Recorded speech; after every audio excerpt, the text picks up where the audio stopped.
27 mahasiswa Akademi Farmasi Yandasusada. Di sini kami akan melakukan podcast yang bertema tentang konsep dasar kewirausahaan. Sebelum kita akan melakukan podcast, sebaiknya kita perkenalan dulu kali ya.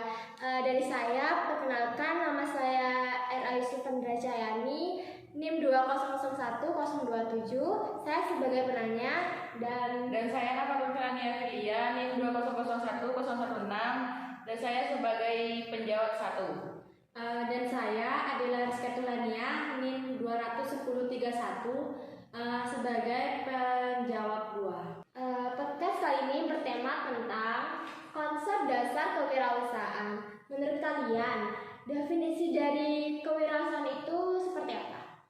Kalau menurut saya, kewirausahaan itu adalah sebuah proses dalam melakukan sesuatu yang baru dengan cara yang kreatif dan inovasi yang bisa bermanfaat ya bagi orang lain dan menambahkan nilai yang lebih.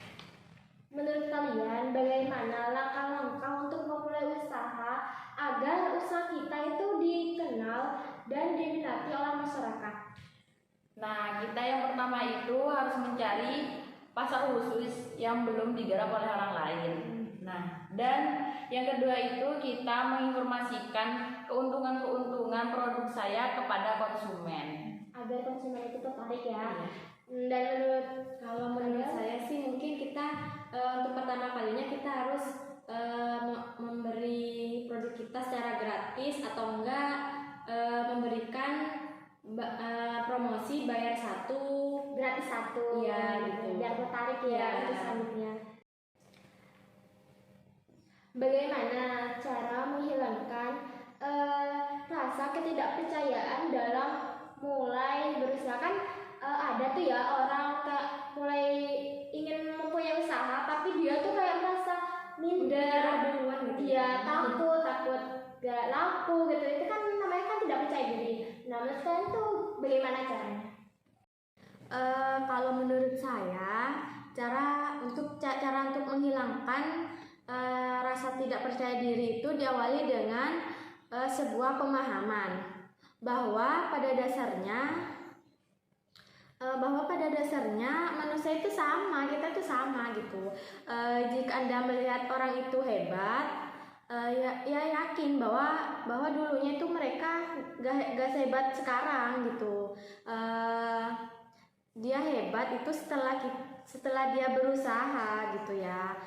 Dulunya ya sama dengan kita nanti akan sama dengan dia jika dia melakukan hal yang sama. Oh, jadi sebenarnya cara mengatasi kurang percaya diri itu dengan memahami bahwa kita itu sebenarnya semua orang itu sama ya. Nah, tentunya kita menghilangkan rasa gak pede itu tidak mudah ya. Perlu dengan program terarah dan bertahap agar kita itu lebih percaya diri. Iya. Nah, menurut kalian apa pentingnya kewirausahaan itu bagi mahasiswa? Kan kita ya sebagai mahasiswa kan biasanya kalau kuliah ya kuliah saja.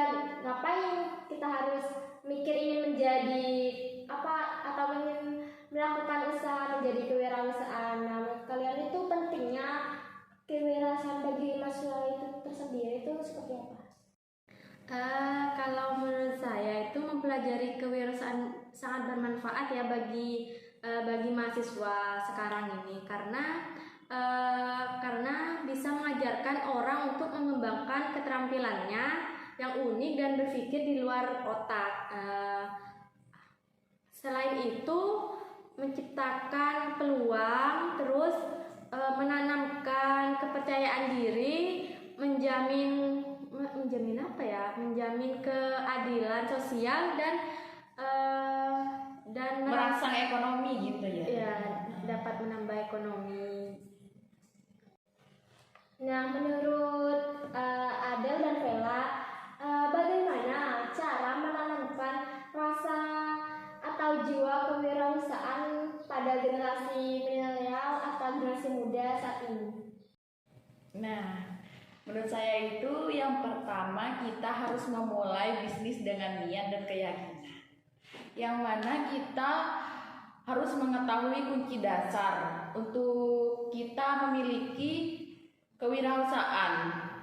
Nah, termasuk bagaimana kita bisa tidak bila kita membuka bisnis tanpa adanya niat dan keyakinan. Tidak bisa kan ya? Nah, pastinya kita tidak akan bisa berjalan maksimal. Nah, yang kedua itu kita harus memiliki kecepatan melihat peluang, yang mana kita harus mengetahui banyak orang memulai bisnis mandiri itu karena apa. Nah, kita harus memanfaatkan peluang yang mereka peroleh di lingkungannya. Yang ketiga itu harus mempunyai modal. Kebanyakan orang itu kan ragu ya untuk memulai bisnisnya. Karena apa? Karena tidak ada modal. Nah, untuk mengatasi hal ini kita harus mencari modal dulu. Caranya ya kita harus kerja dong terlebih dahulu. Cari uang. Kalau saya sih mau menambahkan ya, terus itu fokus dalam berwirausaha ya. Banyak hal kan, karena dalam melakukan kewirausahaan itu banyak halangan dan rintangan yang akan dihadapi dalam memulai berbisnis ya. Dan yang terakhir itu memiliki kemampuan untuk menjual. Hal ini juga sangat penting dimiliki oleh kewirausahaan. Kalau tidak ya semua hanya tinggal angan-angan ya. Kalau nggak berani menjual kan nggak bakal laku gitu ya. Bagaimana upaya yang dilakukan sebagai kewirausahaan agar usahanya itu dapat dijalankan dengan berhasil dan sesuai sama apa yang kita harapkan?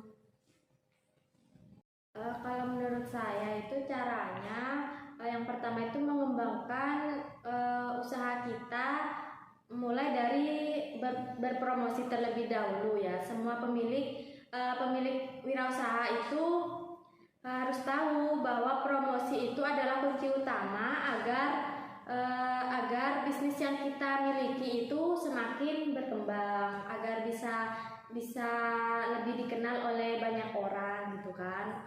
Untuk yang selanjutnya mengembangkan usahanya dengan mengenali pesaingnya. Promosi itu harus dilakukan terus-menerus. Selain promosi,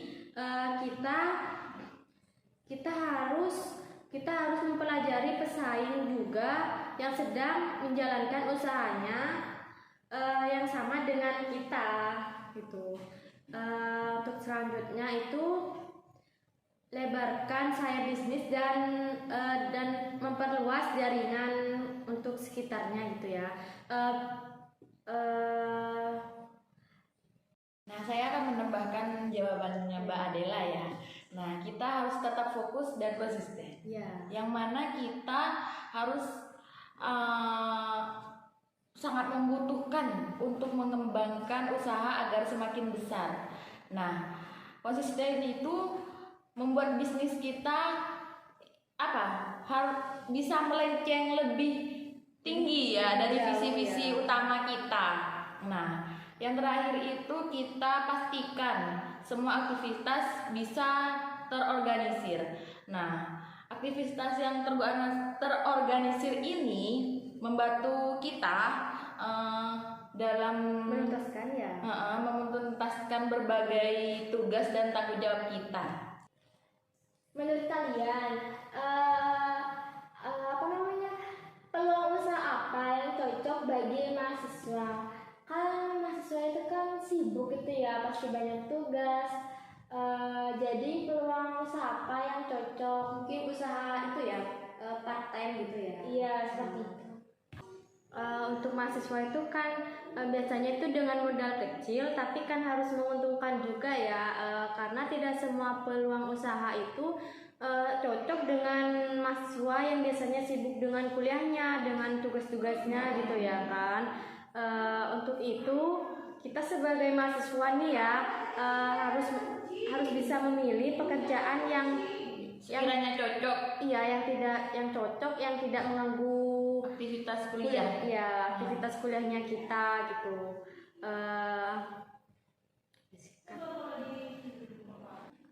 Kita harus memilih usahanya kita itu semacam bisnis part time gitu ya, atau dengan kata lain bisnis yang bisa dikerjakan di luar waktu kuliah kita, jadi tidak mengganggu waktu aktivitas kuliah kita. Seperti kayak selesai kuliah kita kerja gitu ya, bisa sebelum gitu. Ya contohnya itu seperti bisnis online, karena kan bisnis online itu adalah peluang usaha yang cocok untuk bukan untuk mahasiswa aja sih ya sebenarnya. Kalau bisnis online itu bisa untuk siapa saja gitu ya. Karena gampang ya, itu kan cuma pakai HP doang gitu, bisa rebahan. Iya, karena kan bisnis online itu kan simpel kan, cukup simpel dan dapat dikerjakan di rumah, bisa di kampus juga kan, karena online kan ya.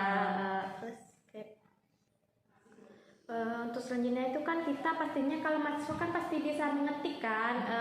Kenapa kita gak buka jasa pengetikan aja buat mahasiswa yang mungkin sibuk dengan acara lain gitu kan, kita bisa membuka jasa pengetikan gitu kan. Kayak itu ya, kita lagi males ngetik gitu ya, kita butuh seorang jasa gitu. Kan enak gitu kan. Yang menguntungkan juga ya. Nah, kita juga bisa mengadakan les atau khusus privat ya. Mungkin kalau Vela punya keterampilan gitu kan, mengajar atau kayak les privat bahasa Inggris, matematika, sekarang itu kan banyak dibutuhkan untuk mahasiswa ya atau pelajar-pelajar lainnya.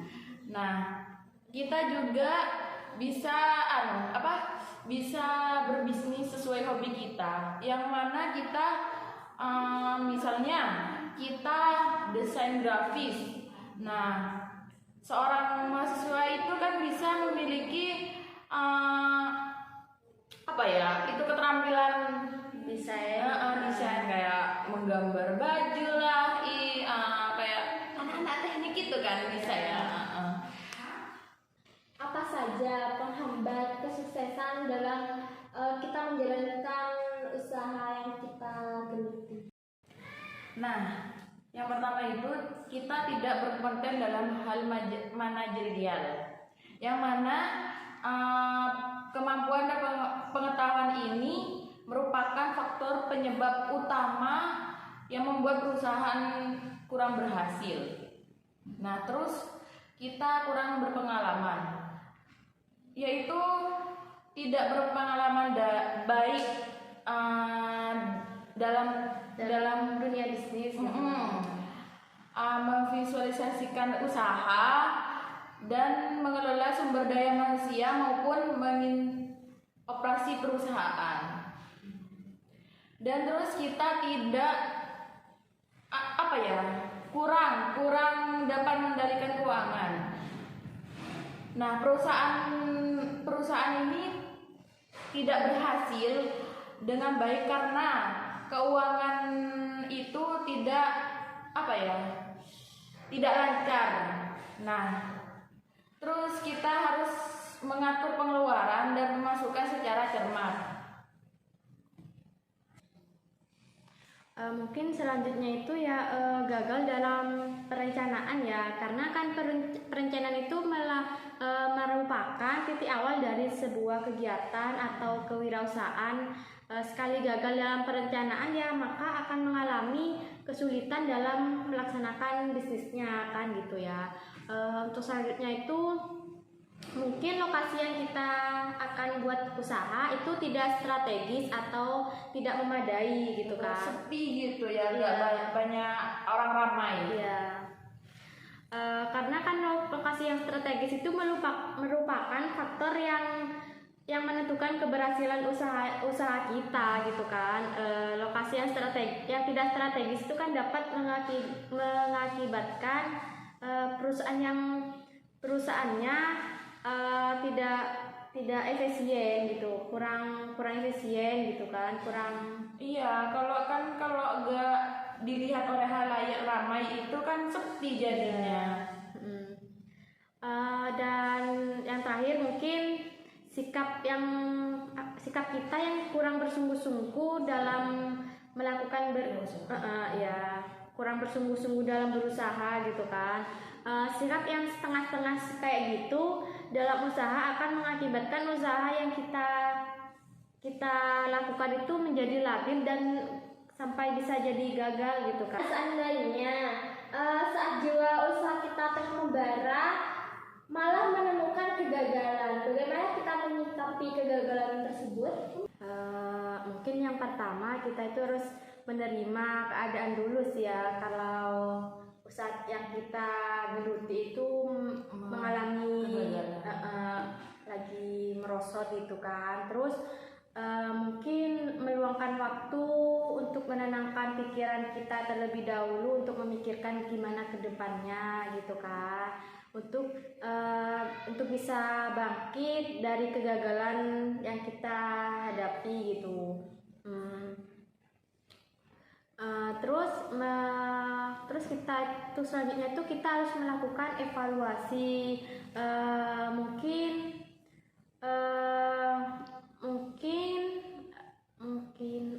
apa ya?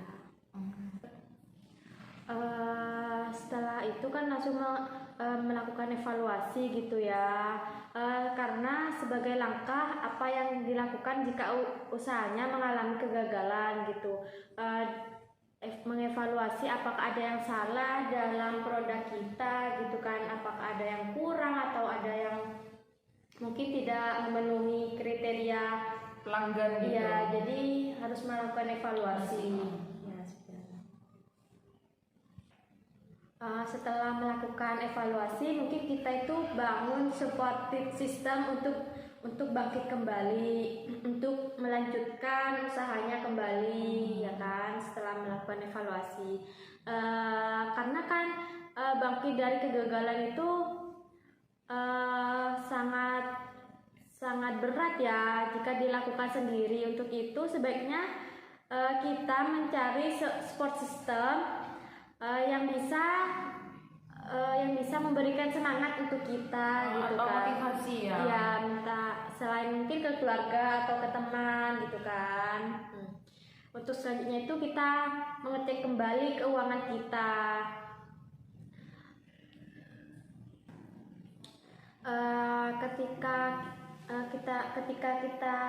Ketika usaha kita mengalami kegagalan, ya kan, mungkin jangan lupa untuk mengecek kembali kondisi keuangan kita. Hitung dengan cermat berapa dana yang tersisa dari sebelumnya gitu kan. Apabila ternyata tidak mempunyai dana yang cukup sebagai modal kembali, coba pikirkan strategi selanjutnya yang bisa dilakukan gitu ya. Nah, kita juga bisa mulai cari peluang usaha baru. Nah, itu bisa kita memperbaiki ya kesalahan yang telah dilakukan di awal, yang membuat kita gagal dalam usaha sebelumnya. Nah, kita harus mencari model usaha baru yang banyak diminati oleh masyarakat. Mungkin tadi yang melakukan evaluasi mungkin tidak cocok dengan masyarakat sekitar, kita bisa mengganti usaha lain gitu ya. Dia kan bisa kita itu mendengarkan saran-saran dari orang gitu ya. Nah, kita juga bisa menyusun perencanaan yang matang. Nah, berarti kita harus harus belajar dari pengalaman yang lalu, jauhi kesalahan sebelumnya, bisa juga dari faktor-faktor yang memicu kegagalan sebelumnya. Yang dapat dilakukan agar produk kita itu dapat dilirik oleh konsumen. Nah, kita bisa sebelum melakukan trik ini kita bisa menawarkan produk kita terlebih dahulu kepada konsumen dan memiliki rasa percaya diri yang besar. Harus percaya diri ya. Untuk mengenalkan produk-produk kita kepada konsumen. Nah, kita itu harus bisa menawarkan produk kita dengan tenang, jelas, dan bisa membuat konsumen itu dapat memahami, ya, dan tertarik juga sih ya, dan mempercayai apa yang kita katakan atau sampaikan. Nah, agar produk kita ini mudah diterima oleh konsumen, kita harus menjelaskan keunggulan produk kita. Nah, yang mana kita menunjukkan detail-detailnya, produk tersebut itu bagaimana, dan kita harus dengan benar dan natural. Bagaimana resiko yang kita hadapi ketika usaha kita di pertengahan itu bisa macet atau bangkrut, dan bagaimana solusi untuk menanggulangi agar usaha kita tuh bisa berjalan seperti normal? Mungkin yang pertama itu kita tidak boleh putus asa, tidak boleh mudah putus asa ya, karena kan setiap orang itu pasti pernah terpuruk dalam menjalankan suatu usahanya gitu.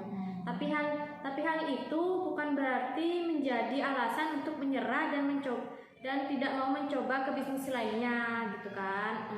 Kegagalan kan sebaiknya itu dijadikan pembelajaran untuk selanjutnya gitu. Karena kesuksesan itu diperoleh dari rentetan kegagalan yang dulu. Iya, itu tidak hanya berlaku pada bisnis saja, tapi mungkin terhadap semua aspek kehidupan. Jadi jadikanlah kegagalan sebagai motivasi dan sugesti agar tetap semangat dalam menjalankan usahanya untuk kedepannya gitu kan. Untuk selanjutnya itu kita mungkin kita boleh meningkatkan kualitas usaha kita atau produk kita gitu kan. Dalam menjalankan hidup kan setiap orang harus meningkatkan kualitas dengan memperbanyak pengetahuan dan memperluas jaringan pertemanan gitu.